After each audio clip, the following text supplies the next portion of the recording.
The fall season is officially in full swing, and that means the leaves start changing their colors. And it also means at the same time that certain teams also show their true colors as well. Welcome to the Any Given Saturday podcast, where anything could happen on any given Saturday.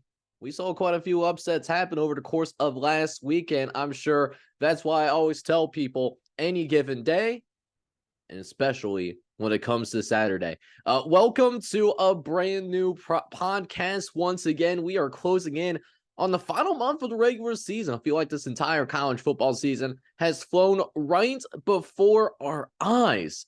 It has been an electric college football season, one I've really been able to enjoy just as a sports fan in general. But we got a great podcast for you guys here today as we continue to march along. We got a brand new showing of the Any Given Saturday power ratings. What's that top 25 looking like? Going to be a few surprises in there, but I'm sure it's going to shock you a little bit here tonight. We also got some game recaps I want to go over real fast on this late October night. Talk about free games specifically that surprised me the most from a power rating models perspective. And a couple of games that we're going to talk about I think are going to surprise you quite a bit actually as well. And we're going to round things out here tonight with a couple of best bets.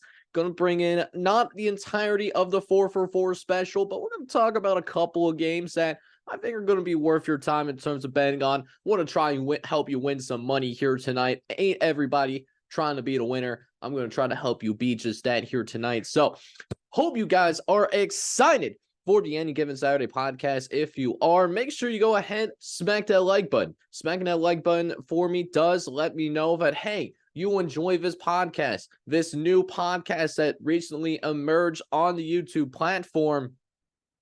And it also helps me out that YouTube algorithm. Every content creator and their mama has certainly mentioned that before. So I'm sure there's no surprises in me saying that to you guys. I'm sure you guys, the viewers, are not shocked by that at all. And then in addition to that, if you're brand new to the channel, you love what you're seeing, go ahead and hit that subscribe button. I would truly appreciate that from the bottom of my heart as we try to build a community from scratch of college football fans that just genuinely love the game. I love a college football game, regardless of whether it's just action in the middle of the week or maybe it's that national championship game at the end of the season. We enjoy it all. We don't discriminate here on this channel. Now, I mentioned it first and foremost. I always love to lead with it because I always like bringing these top 25 rankings out. I'm proud of what we were able to build with the Any Given Saturday top 25 power ratings. And I do want to focus in on that part specifically. These top 25 that I'm going to show you here at the top of this podcast, these are not how I would individually rank these teams, specifically, say, for like the college football playoff, for example. If you want to see that, you got to find a certain post that I made on the All College Football Talk Facebook page. If you can find it, let me know, and then plug the Any Given Saturday podcast. If you happen to be a part of that Facebook group, by the way. But what is the Any Given Saturday top 25? These are not how I would rank these teams. Like I said before, what these power ratings represent is, if these two teams were to play on a football field today, if they were to play, how and whom would be favored over whomst on a neutral side field? And it's based off of that team's entire body of work over the course of the season so far. So we're moving into week number 10 as of right now. This is to account for the work that the team has done from week 0 through week 9, the most recent week that we've been able to complete in this college football season. So that's what these power ratings start. They're not rankings.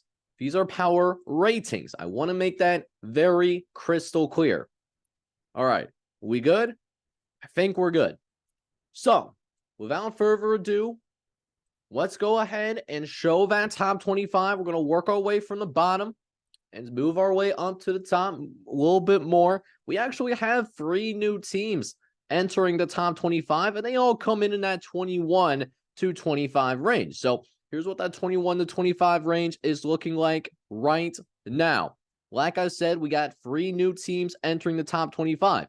And also we did have, so if you're wondering about which team specifically left this top 25, Clemson, their loss to NC State, that kicked them out. We also have Miami struggling against Virginia. They are no longer a part of this top 25 power ratings as well. And of course, we have Duke. I was pretty high on Duke for the last few weeks, but Duke looked lethargic in their performance against Louisville, and we favored in the win. So that was a real surprise for us. Not a game we're going to specifically talk about here tonight, but it was bad enough to where Duke is going to be kicked out of this top 25. So 3 new teams in the top 25. Starting at number 25, we actually, for the first time in the history of this Any Given Saturday power ratings that we've been doing this, we do have a group of 5 team. However, they are not going to be a group of 5 team forever. It is the SMU Mustangs. Now, I know this is going to surprise some people a little bit. This is the only group of 5 team that I have in my Any Given Saturday top 25. The reason why I don't is that SMU actually has some pretty good losses overall. Mainly their loss to Oklahoma. It was a surprisingly competitive game.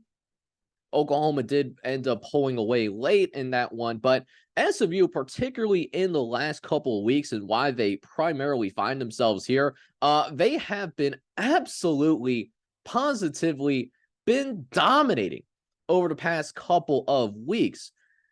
On the road against Temple, they blow out Temple 55-0. And then Tulsa, they took on Tulsa, and it's not like they were, well, they kind of were a heavy favorite, like a 20-point favorite, but they did Tulsa dirty. They beat Tulsa 69-10. It was an absolute bloodbath. SMU, they have been rolling, particularly after their loss to TCU. They look like a team that looks like they are ready to compete at the Power 5 level. They are going to the ACC after this season. And here's the thing with SMU. They control their own destiny to get the American Conference Championship. The 4 games that they have left, Rice, North Texas, Memphis, and Navy, in my opinion, SMU should be favored from those 4 teams. And the 2 teams that they are tied with on top of the American standings, Tulane and UTSA, not only do they not have to play them, they actually avoid them in the regular season, but in addition, Tulane and UTSA play each other at the end of the year. So SMU actually can't afford to lose a game in American Conference play, and they'll likely still be in. But if they win out, they can continue to handle their own destiny, and they might be in that hosting of the American Conference Championship at the end of the year as well. Really intrigued by SMU. I think it's the type of team where if they can continue to win games moving forward, not only could they rise in our Any Given Saturday top 25, but in addition, we could see them in the college football playoff top 25 towards the end of the season. Keep an eye on SMU. They're going to be a team to that's going to intrigue some people. Up next, we have Oklahoma State at number 24. They're going to be ranked for the very first time. And listen, Oklahoma State, I'm a Bearcats fan through and through, right? Oklahoma State did my team dirty. That game was not close. It was not close by any stretch of the imagination. I'm looking at what happened in that Oklahoma State and Cincinnati game, and Stillwater, Oklahoma was rocking. The Cowboys won 45-13. They looked particularly explosive in that second half. That really helped them build this lead. Headlined by their star tailback, Ollie Gordon III.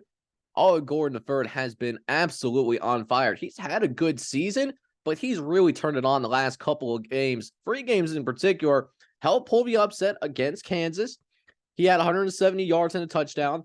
West Virginia had 4 touchdowns and nearly 300 yards on the ground, and then followed that performance up with a 271-yard performance on the ground, 2 rushing touchdowns. Oh, and he averaged over 10 yards a carry. The dude was averaging a first down every time he touched the ball. He was a walking first down in that Cincinnati game. I hated it as a Cincinnati Bearcats fan, but as trying to be as unbiased as possible, he was a dog. he was absolutely a dog. And Oklahoma State, team that could also possibly make a run moving forward. Last 4 games of the season, they could make some noise. They take on Oklahoma.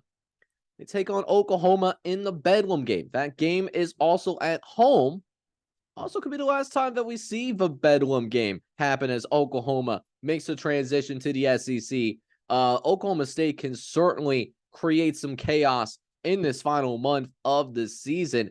Other than that Oklahoma game, all these other games that I see, UCF, Houston, BYU, they should be favored in those games as well. So Oklahoma State, they could mess around and have a 10-win season.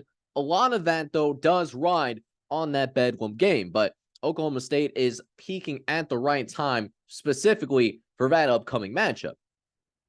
Now we move on to number 22. We got the Utah Utes that are still in here, but they fell quite a bit. We moved them down 7 spots. We had them ranked number 15 in this power ratings last week. They played against Oregon, and Oregon dog walks Utah. Unfortunately, Utah is not built to win in a shootout kind of game. This is a team that has to rely on its defense, and unfortunately what happens, the defense could not hold back Bo Nix and the Oregon offensive attack. Oregon, one of the most explosive offenses in the entire country, and Utah, without Cam Rising, they just never had a chance. And until Cam Rising comes back, and who knows if Cam Rising plays for Utah ever again. That knee injury more serious than imagined. We might not see him play college football ever again. That is a real possibility.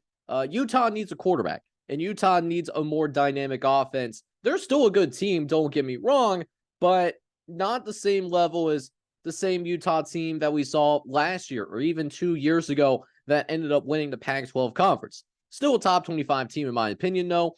And then at number 21, I have Louisville in there. I have not put Louisville in there the entire season, but after what they did to Duke, I had to put them in there. I had to give Louisville their flowers. I hesitated putting Louisville in here because of Louisville's schedule. And then they beat Notre Dame, and that was a really good win, but it seemed fluky given how they lose to Pittsburgh the next week. That was really what held them back. If they would have just handled business against Pittsburgh, they would have been in here sooner. But they made Riley Leonard look terrible. They made the entire Duke offense look terrible. Pitched a shutout. You know how hard it is to do that in modern college football with the way that the game is really designed to have as high scoring games as possible, with the exception of the new clock rule. But even then, like, the clock rule hasn't really changed dramatically how many plays there are in a game. We still have a pretty similar level of excitement, but Louisville dominated against Duke. And because of that, I did put Louisville in the top 25. They are my number 21 team in this week's edition of the Power Ratings. Now, we'll keep it rolling here. We're going to show the top 20 up next. And, not a lot of changes in the top 20, at least not significant movement. I still have North Carolina here at number 20, but it has been a really rough 2 weeks. We got to keep it real here. Losing to Virginia was bad. And then they also lost to Georgia Tech. I still think they're a top 25 team, but man, those last 2 losses are extremely ugly. We got to say it how it is. Texas A&M. I still have Texas A&M at number 19 in the entire country. I wouldn't rank them in the top 25 if I was a person that had the opportunity to put together at the college football playoff rankings. I wouldn't rank them in the top 25, but on a neutral side field, I do still believe Texas A&M is the number 19 team in the country. Arizona, I have at 18. They pull the upset off against Oregon State. I told you guys the last time Arizona played, this team is going to pull off an upset or two. And what do they do the next time that they played? They beat Oregon State, a top 25 team, a team we'll see later in this Any Given Saturday top 25. Don't think we forgot about the Beavers, but Wildcats are playing great ball, and I think arguably this is the scariest 5-3 team that's in America right now. Ole Miss at 17. Rebels control their own destiny in the SEC East right now. They win out, find a way to beat Georgia somehow, then they'll find themselves possibly playing in Atlanta. they do need a little bit of help in LSU beating Alabama this upcoming weekend. But other than that, Ole Miss does control their own destiny. And then at 16 is UCLA. They handle their business against Stanford. They keep it rolling. They're up to number 16 in the entire country.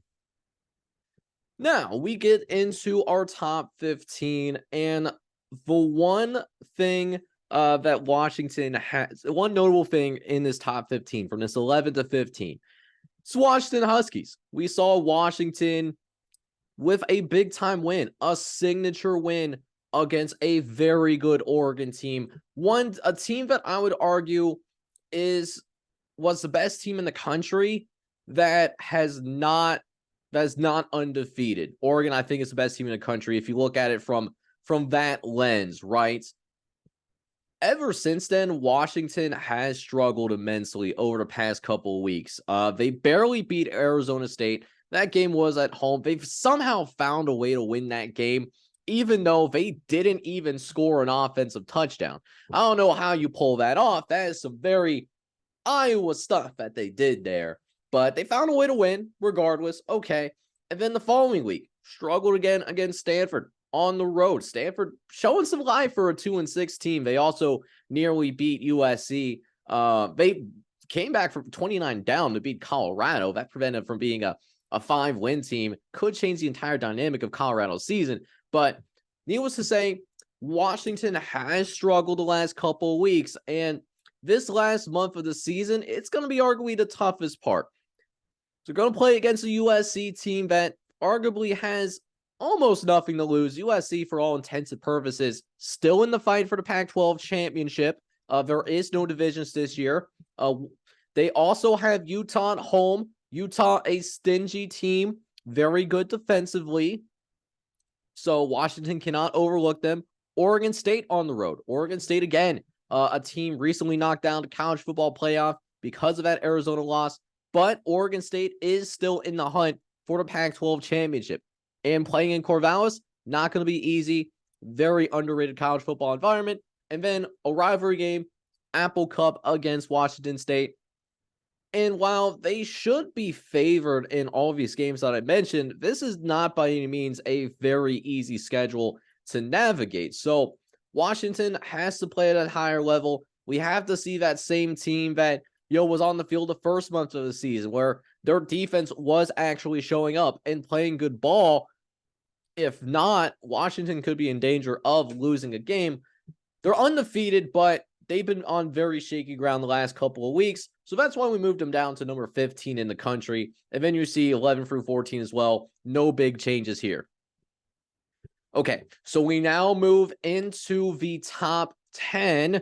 One big change here in the top 10. It's Penn State. We had them ranked number 3 in the country, and now we moved them down 5 spots. They're down to number 8.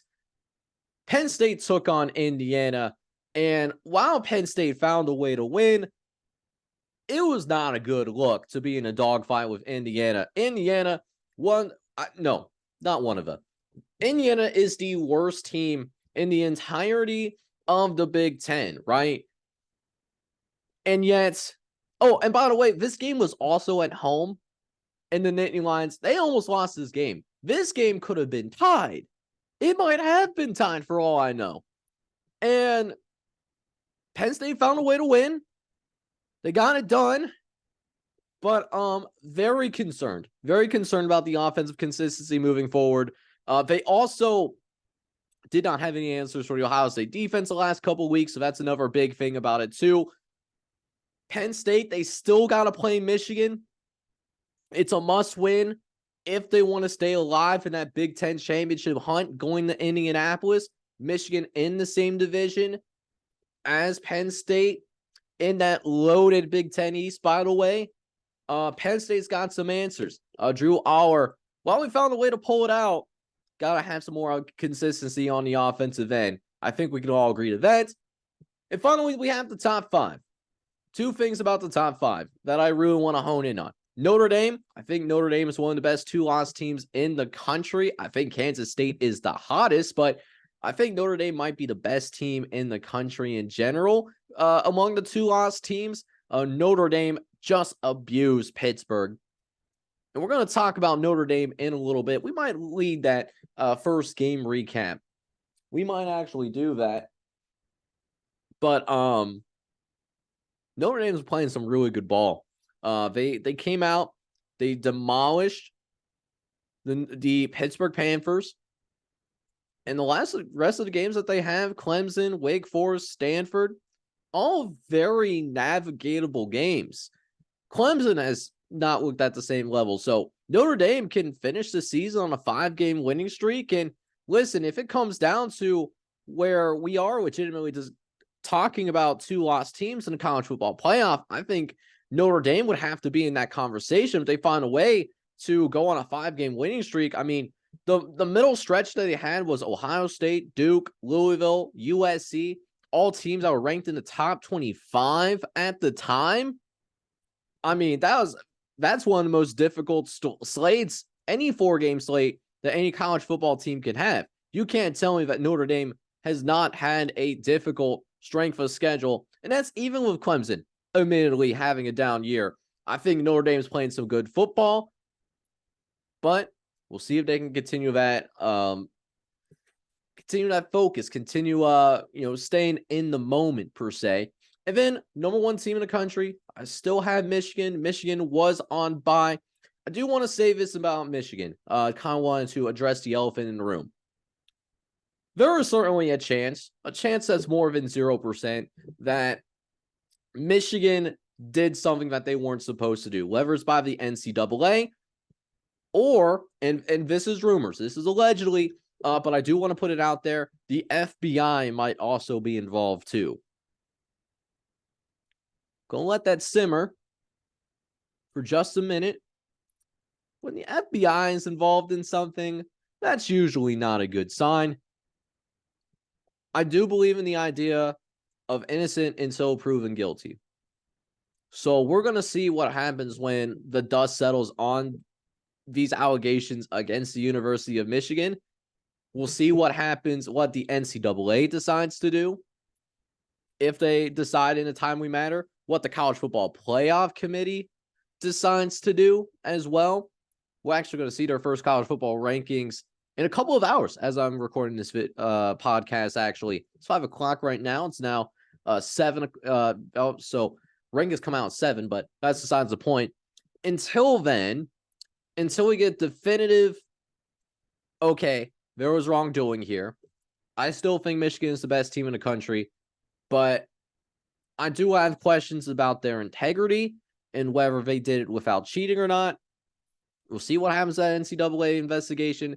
So I haven't said anything about it extensively because there's a lot of information flying around and it's easy to get caught in misinformation, especially in 2023. It's easy to get caught in that misinformation. So we're going to let the situation play out. There is a chance that there's some serious wrongdoing here. I think we can all agree on that. But until they are officially punished, if they are punished, I still have Michigan as the number 1 team in the United States, at least at the college level right now. So that's a little bit of a bummer, though. A little bit of a bummer indeed. So let's just go ahead. Let's just shift to something like a little bit more positive. We talked about that Notre Dame in the power ratings. How about that Notre Dame team? And for future me, that's going to edit this down for like the little segments that you see on the channel later on. This is your start point right here if you're actually paying attention, future me. So make sure you actually are. Notre Dame played host to the Pittsburgh Panthers, and a team showed up. One of the teams did, but you wonder if another team even got off the bus or not. And because, and one team played, the other team just seemed like they couldn't get out of their own way at all today in that matchup between these two squads. This game was in Notre Dame Stadium, and in a game in which featured Notre Dame as a free touchdown favorite, did they surpass those expectations. They surpassed those expectations, all right. Notre Dame covered this. Not only did they do the typical winning and the covering of the spread, this was a 50-point win.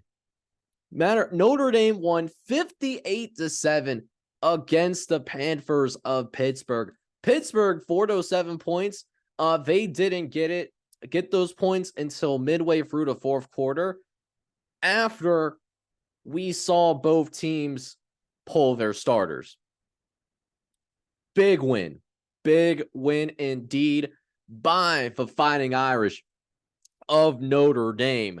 Now, this game, the biggest defining factor in this particular game that set the tone ultimately, it's got to be that defense. That defense played some really darn good football. And it starts with a guy who was a former wide receiver, Xavier Lotz. Xavier Lotz was really the tip of the spear in making life just absolutely miserable for Christian Vaux, who was a redshirt sophomore, by the way, making his third career start. Notre Dame's defense did not have 1 turnover, 2, 3. No. They had a little bit more than that. 5 turnovers. Notre Dame forced 5 turnovers, 4 of them being interceptions. And Xavier Lotz actually had 2 of those interceptions. And quietly, he's been one of the best DBs in the entire country. If you're looking specifically off of how many interceptions this guy has had over the course of the year, Xavier Lotz, who is working on making that transition still from being a wide receiver to a corner, he now has 6 interceptions on the year. That's playing a high level of ball, and he wasn't obviously the only one that was able to force some turnovers. He was certainly not alone. Jaden Mickey had a 43-yard pick six to go with that as well. He actually took that to the crib. And then Christian Gray, oh my goodness, he had a dynamic play as well, an acrobatic pick, so to speak, to add to the turnovers as well. The big thing here for the Notre Dame defense created the offense. The 5 turnovers that they ultimately had, they scored 23 points ultimately off of those turnovers. And not only did Notre Dame defense was able to force mistakes, even when Notre Dame's defense was put in a compromising position, they found a way to get stops still. For example, Sam Hartman, it wasn't perfect for Sam Hartman. We'll get to that offense in a minute. Sam Hartman actually threw interceptions on each of Notre Dame's 2 possessions. Pitt couldn't take advantage of either of them. Actually, matter of fact, after Pittsburgh got an interception on the first drive, they ended up going 3 and out. They punted the ball, and then Chris Tyree returns the punt, 82 yards for a touchdown. And you want to talk about a deflating moment. You just got an interception. You're feeling good about yourself. Then your offense does nothing. You have to punt the ball away after a 3 and out. And you see 7 points get put on the board anyways. You know how deflating that is to have that happen to you? Oh, that is so deflating. But no, that's what Notre Dame's been doing past couple of weeks. Defense is on fire right now. They've forced 10 turnovers in the last 2 games. So the last team that Notre Dame played, USC, yeah, they've been making offenses of all calibers look absolutely terrible. Terrible indeed. Speaking of that offense, though, because that's what you need to actually put points on the board most of the time. Like I said, it wasn't perfect for Sam Hartman. He did end up throwing a couple of interceptions, but he did have a little bit of help. And a little somebody by the name of Adric Estime, he ran for 114 yards, 3 touchdowns. He was a huge cog in the Notre Dame offense. Yet again, a balanced offense. That's what wins football games at the end of the day. And while Sam Hartman did not have his best, he did not have a touchdown pass, he still threw for 288. He still threw for a 72% completion percentage. He was efficient over those 2 mistakes, seeing as, he only threw the ball 25 times. And listen, Sam Hartman is a good quarterback. There's no mistake about that, dating back to his time at Wake Forest. But when he's put in a position to where he doesn't have to carry the team, then they're going to be in a good spot to win. Actually, when he throws less than 30 passes in a game, Notre Dame is 5-1. No, 6-1. My bad. 6-1. We can't count. But when he's forced to throw 30 passes or more, it's only 1-1. Those 2 games at Duke, at Louisville. So when Sam Hartman only has to throw it 20 to 25 times a game, that's a perfect recipe for success for him, because then you're getting that play action going. That means the running game is going strong. You're just sitting back and having yourself a good old-fashioned time. You love to see it. So Pittsburgh could not take advantage of the opportunities. Multiple missed opportunities in the first half. You force a quarterback like Sam Hartman to turn the ball over multiple times, couldn't do anything with it, but they weren't in the game, but they weren't being blown out. Like, it was 17-0 at the half, right? That's what the score was. But then in that third quarter, oh boy, that third quarter, did they fall apart. Pittsburgh allowed 27 points in that third quarter. 2 of those were defensive scores. One being that pick 6, and then Raymond Henderson got a fumble return, blocked a punt, I believe. That was off of another 3-and-out as well. Like, ugly day for Pittsburgh, especially in that third quarter. They also allowed 158 yards of offense. So defense was humming along for Notre Dame, and then offensively, especially in that third quarter, humming along at all cylinders. So what's next? What's next for both of these teams moving forward? So Pittsburgh is now in the point where they're fighting for their lives to get bowl eligible. They're gonna be 2-6 after this Notre Dame performance. They have to win their next 4 games to get to a bowl game. Okay, not ideal, but hey, teams have done that before. Who does Pittsburgh play against next? Florida State. They play Florida State this weekend. They get to host Florida State, so they got that going for them. But it is still Florida State. And you saw how highly we think of Florida State. We think their power is a top 5 team. If we were ranking, if we're actually doing a college football playoff ranking, we're not going to do it in this show tonight, but if you want to see that in a later show, possibly next week, I'm certainly oblige. You just got to let me know down in the comments section. I would certainly make that happen for y'all. We would have Florida State ranked as a top 5 team, though.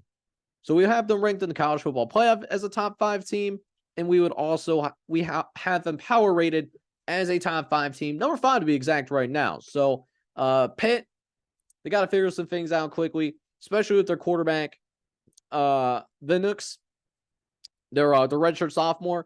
They got to put him in a place to be successful. Notre Dame, they go on the road, but they'll take it on Clemson. Clemson is having a down year, and I just have this eerie feeling that Notre Dame could blow out Clemson this upcoming weekend. The line on that game is really small, by the way. It's like 2.5 to 3 points last time I checked, so it's within a field goal. Notre Dame is favored, though. So I have a feeling that Notre Dame's going to pull away in that game, and it's going to be a convincing victory, because I think there's a lot of arrogance with how Dabo Swinney is kind of approaching things with his program. Not saying that he's on the hot seat over there, but certainly in need of some wholesale changes. I think it could get ugly here in the month of November for Clemson. I think Notre Dame could easily take down that Clemson squad. We're not high on them at the moment. But that was not the only team that we had power rated in the top 25 that really surprised me with how they handled their business. Gotta take a quick drink. Gotta stay hydrated here, ladies and gentlemen. So we had a team enter the top 25 from the group of 5 ranks, SMU. SMU, we did not have power rating in the top 25 going into this game, but they have been rolling. They've been rolling at a pretty high level. They are coming in on a 3-game winning streak, most notably blowing out Temple.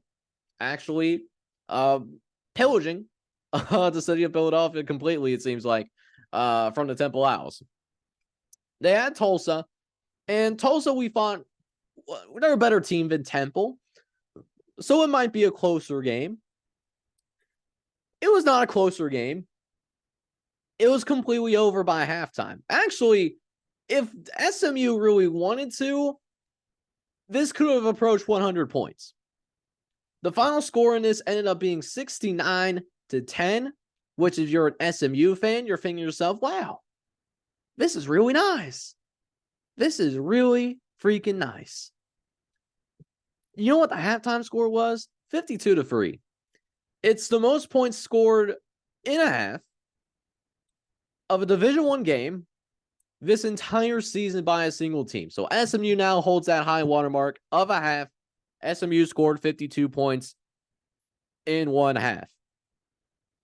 And why they were able to do that is that anything, and I mean literally anything, that SMU wanted to do, they were able to do. Preston Stone, for example, starting quarterback for SMU. He's only a sophomore, by the way. He'll have 2 more years of eligibility after this season. So we'll likely see, he's a sophomore redshirt, but he'll likely be back for his junior year in the transition to the ACC. Preston Stone was feeling himself. He played one half of football. He took the second half off. In the one half that he ended up playing, he threw 20 passes. Of those 20 passes, he completed 75% of them. Those passes that were completed went for over 370 yards. And it, of course, ended with 3 passing touchdowns. Preston Stone was on absolute fire. And Tulsa had no answers.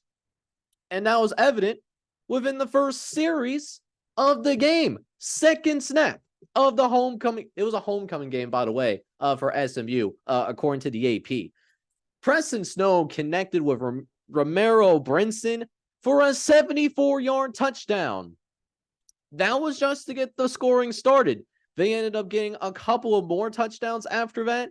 But then afterwards, you really put the icing on top in terms of really the highest scoring quarter of the game between these two teams. Isaiah Nokobia, I probably butchered that. You could let me know down in the comments. Go ahead and roast me. I get it. It's fine. He had a pick 6, returned it 25 yards in the closing moments of that first quarter. Score was 28-3. And unlike the Atlanta Falcons, they did not blow this lead. Because then SMU continued that onslaught in the second quarter with another 24 points. They got a field goal. They had more explosive plays. RJ Maryland had a 62-yard catch and run. And after that, it was off to the races. The Mustangs, like I said, they were coming off a 55-point win. And this is why I put SMU in the top 25 of my Any Given Saturday power ratings. SMU has not only been winning games, they have been dominating games ever since they started conference action. SMU has not only won their first 4 American Conference games, they are winning their games by an average of 31 points a game. It was a dominant affair, and with 2 more quarterbacks and a total of 6 running backs getting playing time, SMU was able to pile up almost 640 yards, almost 450 through the air. Total passing was 22 for 29. So Tulsa couldn't stop a Kleenex. They couldn't do it. And offensively for Tulsa, it wasn't much better. We'll talk about Tulsa real briefly here. Tulsa, they actually did run more plays than SMU. They actually accomplished that. But in their 72-68 play advantage, they couldn't do anything with those plays. They only managed 247 yards of total offense. It's hard to win like that. Unless you have a defense like Iowa has, you're not going to win in this kind of fashion. And that was even with Tulsa. They won the time of possession. They had a slight advantage in time of possession, and it led to nothing. It led to absolutely nothing. Imagine that. Yeah, absolutely hate to see it. And for Tulsa, I want to say it gets easier, but it really doesn't. They still got to take on a team that's actually ranked. They still got to take Tulane. Granted, they got a few winnable games. Charlotte, North Texas, East Carolina. So they could still get bowl eligible somehow. But this Tulsa team is in a funk right now. They are straight up not having a good time. They lost their third straight game. And this wasn't even their only blowout within the losing streak. Rice just tore them apart last week. They lost by 30 plus to Food, because that's what happens when you play with Food. Food beats you. And sometimes it blows you out, apparently. What a world we're living in, where Rice is blowing out teams that's not an FCS school. What is happening? What is happening right now? It's crazy. I gotta see what my dogs are doing. They're being weird. We got weird dogs, but it's okay. I still love them. But back to what I'm doing. So Tulsa could get the bowl eligibility. They gotta figure out how to play good football, though, because they're capable of doing it. They beat Northern Illinois. They beat Temple. But if they don't win 3 of their next 4 games, they're not going to a bowl game. That's not happening. And as for SMU, we talked about it earlier. They control their own destiny. They don't have Tulane. They don't have UTSA. So if they win out, they're good. They're going to be in. And they'll play the winner of Tulane and UTSA most likely, because if those 2 teams win out, they play each other in the regular season finale. That's basically a semifinal game in the American Athletic Conference. What a crazy conference that we have. SMU and Tulane possibly meeting up in the American. SMU making their last year in the American before going to the ACC. So great win by SMU, but we'll see if SMU can remain focused in this final month of the year. Okay, so there's one more game that I wanted to take the time to go ahead and talk about, and this game surprised me a little bit. It's Western Michigan, Eastern Michigan. I have a special place in my heart for some good old-fashioned action. And this is one of those games where I actually did believe that the wrong team was favored, at least according to the model. So a little bit of background on this game. Western Michigan was a favorite. They were a slight favorite, but they were a favorite. Western Michigan was a 3-point favorite. They were going on the road, though, to play in Ypsilanti, Michigan, where Eastern Michigan was playing. So rivalry game. Eastern Michigan was at home, and seemed like Eastern Michigan had, slightly more momentum in their season than what Western Michigan had. Eastern Michigan winning 2 of their last 3 games going into this, while Western Michigan was on a 3-game losing streak going into this one. And sometimes you just had bad luck. But I was wrong. I was wrong. Western Michigan proved me wrong in what is a critical rivalry game between these two teams, because both of them are still in a position to try to get into a bowl game. And it was more important for Western Michigan to win this game, because if Western Michigan lost, if they lost this game, then they were not going to be bowl eligible. They would be no road for Western Michigan to go to a bowl game. Eastern Michigan, on the other hand, had a chance to cement their position to go to get closer to qualifying for a bowl game, getting their 5th win. But, it didn't happen. And not only did Western Michigan end up winning this game per se, they were able to actually win pretty convincingly in this particular game. Western Michigan wins 45-21. And so Western Michigan, at least for now, for another week, they do remain alive in the hunt to try to go to a bowl game. Don't know what bowl game, but to a bowl game. So how is this thing go? And I'll try not to be as long about this game, but I just love being long-winded. We're passionate about all college football. Like, we don't discriminate here. We really don't. So how this game ended up going down. So biggest tone center in this game by far has to be Jalen Buckley. Jalen Buckley, a solid running back there in the MAC. He has a real chance of toppling 1,000 yards, and he's really having a breakout season. And he's a young kid too. This is a guy that redshirted last year, saw very limited action because of the red shirt, but first year on the field, dude is approaching 1,000 yards rushing. Jalen Buckley having 775 yards on the ground. He's averaging more than 5 yards a carry. And then when he gets a chance in the receiving game as well, he's averaging 10 yards of reception. So this is a young kid that is making plays in the MAC, and maybe an early candidate possibly to maybe transfer up to a Power 5 program at some point in his college career. I certainly wouldn't be surprised by that. But he set the tone in this particular game. 138 yards and 2 touchdowns on the ground. He was a huge runner, huge cog in what Western Michigan was trying to do. But we talked about this earlier. We always think it's important to have balance, and they certainly had balance, getting contributions from their offense and also their defense as well. Their defense, not only, it didn't have one.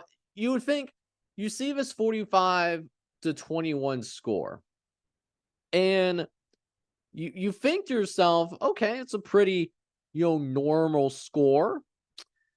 What if I told you that this Western Michigan team didn't get one safety? Oh no, they got 2 safeties in the game. They had 2 safeties, not only in the game, which is rare to see a safety, period, but they got 2 safeties. They were in the same quarter as well. They still got outscored in the third quarter, 6-4. Really, Sicko's committee material. But they got 2 safeties in the same quarter. And then on top of that, they were able to get a fumble return for a touchdown. They had Eastern Michigan deep in their own territory inside the 5. Corey Walker made a big play, got the fumble recovery, and then brought it back to the crib. Just a few more yards. Eastern Michigan ended up turning the ball over 4 times today. So when I say it was a complete effort by the defense, it was a complete effort by the defense. When you're forcing more turnovers than the other team is able to get touchdowns, that is a absolutely phenomenal performance by the defense. Great job by Western Michigan in that regard. And of course, to top it off for Western Michigan, we saw, a 20-yard passing touchdown as well between Hayden Wolf and Blake Bosma in order to help Western Michigan get off to a hot start to begin with. Broncos got off to a 21-0 start before Eastern Michigan was even able to get on the board. Now, Eagles did eventually get on the board through a Samson Evans 15-yard touchdown run. it happened late in that second quarter, so it took a while for Eastern Michigan to get going. If you could even say that they got going as well. But this was also a team that had kind of had its fair share of miscues. I mean, not only did we talk about the 4 interceptions, not only did they have 2 safeties. You want to know how one of those safeties happened was Eastern Michigan was trying to attempt a pass out of their own end zone. There was a holding penalty. And what happens, and I don't know how many of you that are watching this right now actually know this, when you have a holding penalty or any kind of offensive penalty that occurs in your own end zone, that's when it's called a safety automatically. That's what happened there. So that's what happened with one of the safeties there. Yeah, Western Michigan, this was a game that they really needed to win, and they got it done. It's not going to really move the needle much in terms of competing within the MAC conference or even in their own division in particular. Both these teams are effectively out of the hunt in order to win the West. Toledo does seem like they have it on lock, but Western Michigan, they're on a warpath right now. They are trying their best to get to bowl eligibility. And even with this win, Western Michigan, they still need to win their next 3 games in order to possibly be invited. 6 wins is not a guarantee. You got to keep that in mind. So what is Western Michigan's next 3 games? They are at home against Central Michigan, on the road against Northern Illinois, and then they are at home taking on Bowling Green. Now, I personally don't know if this Western Michigan squad, if they're going to be favored in any of those 3 games. But what I do know is that these are certainly winnable games. I wouldn't pick them to win in any of those games, but they're certainly winnable games for this Western Michigan football program. And if they find a way to run the table here in the month of November, they're going to be invited to go to a bowl game one way or another and, carry some momentum as well as we get into bowl season.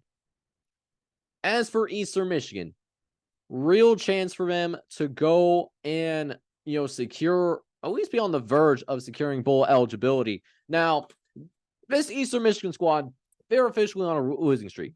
It's the second time this year that Eastern Michigan is on such a losing streak. They are on a 2-game losing streak, and they gotta do everything that they can to avoid having to expand any further because they got to go on the road. They're going to take on a team that's arguably the best team in the MAC, the Toledo Rockets. Toledo's only loss was to Illinois and was a close game, and a game that Toledo also covered, by the way.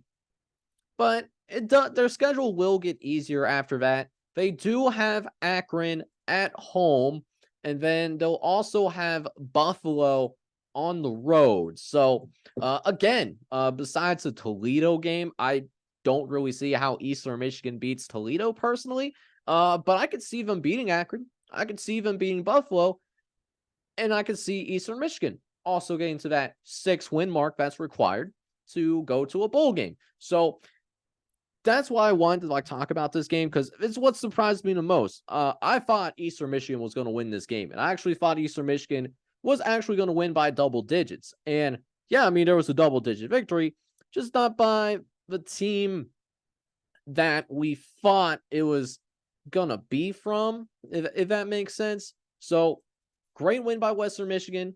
Way to prove me wrong and make me admit on YouTube that I was wrong.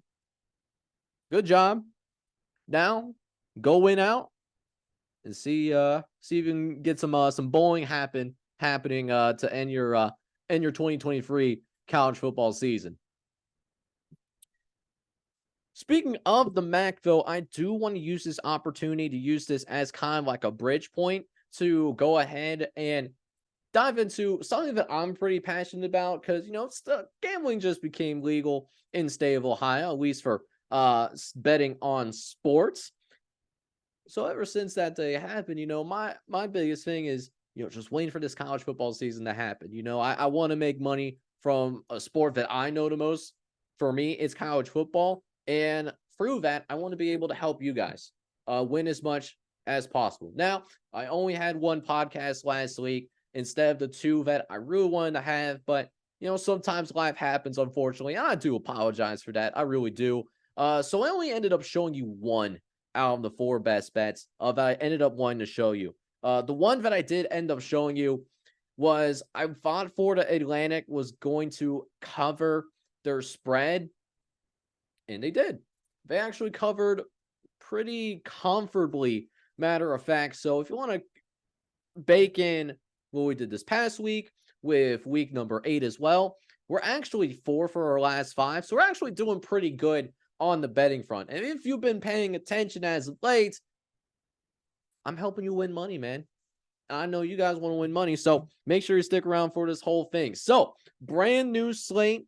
Let's go ahead and get this party started. And we just finished talking about the MAC. Let's go back to that MAC real quick.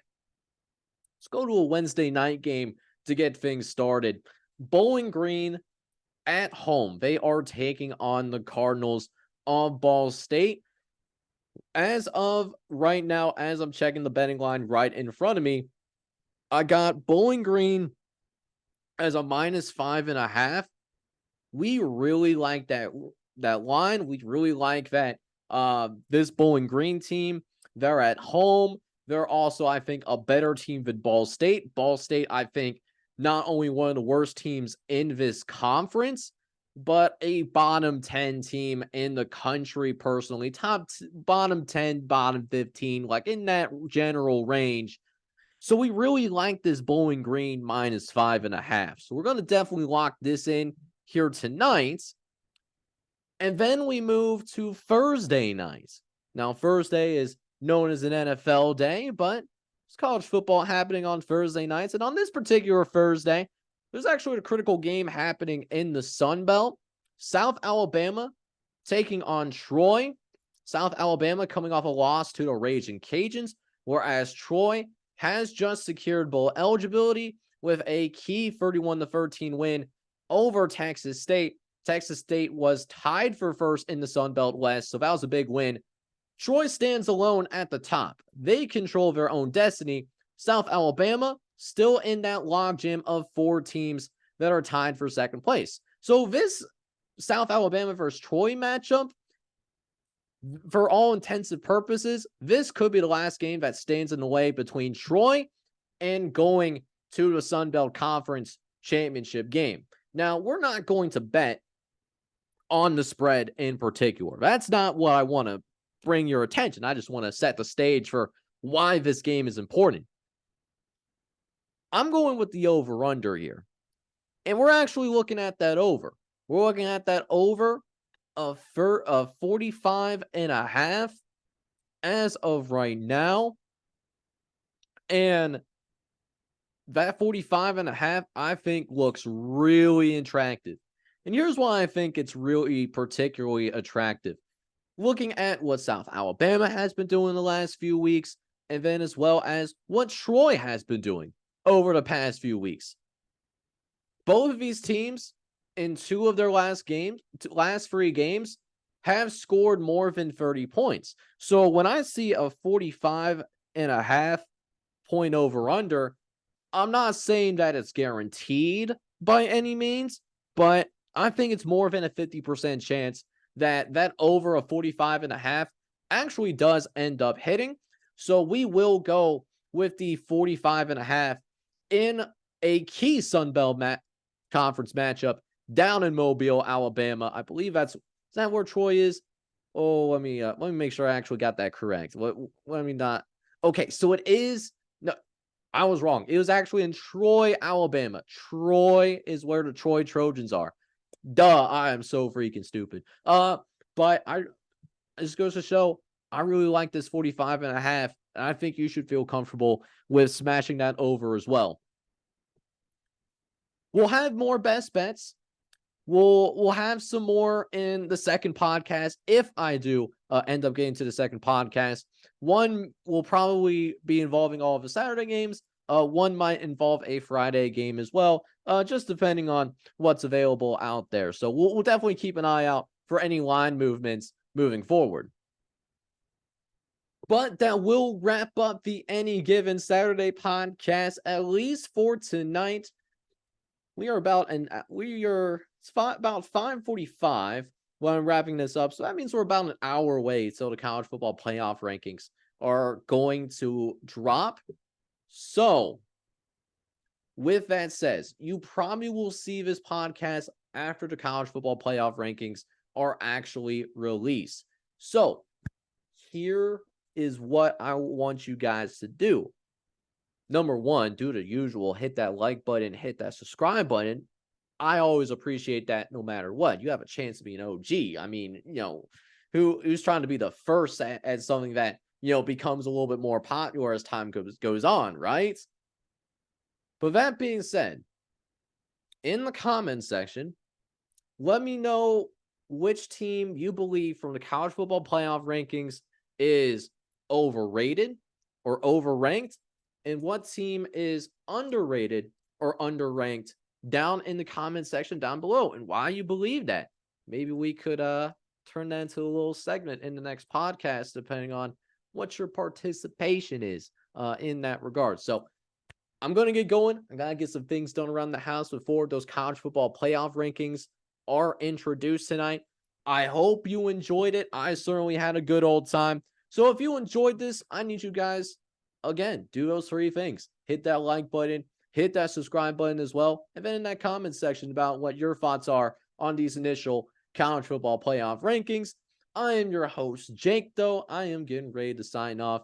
I hope you guys are all out there having a good one, staying safe, by the way. I know it's getting colder in a lot of places, so know that's an adjustment for a lot of folks. Make sure you're staying safe, make sure you're staying hydrated and taking care of yourself. I am your host, Jake. I'm going to go ahead and get out of here, and I hope you guys are all out there having a good one. Take care, everybody.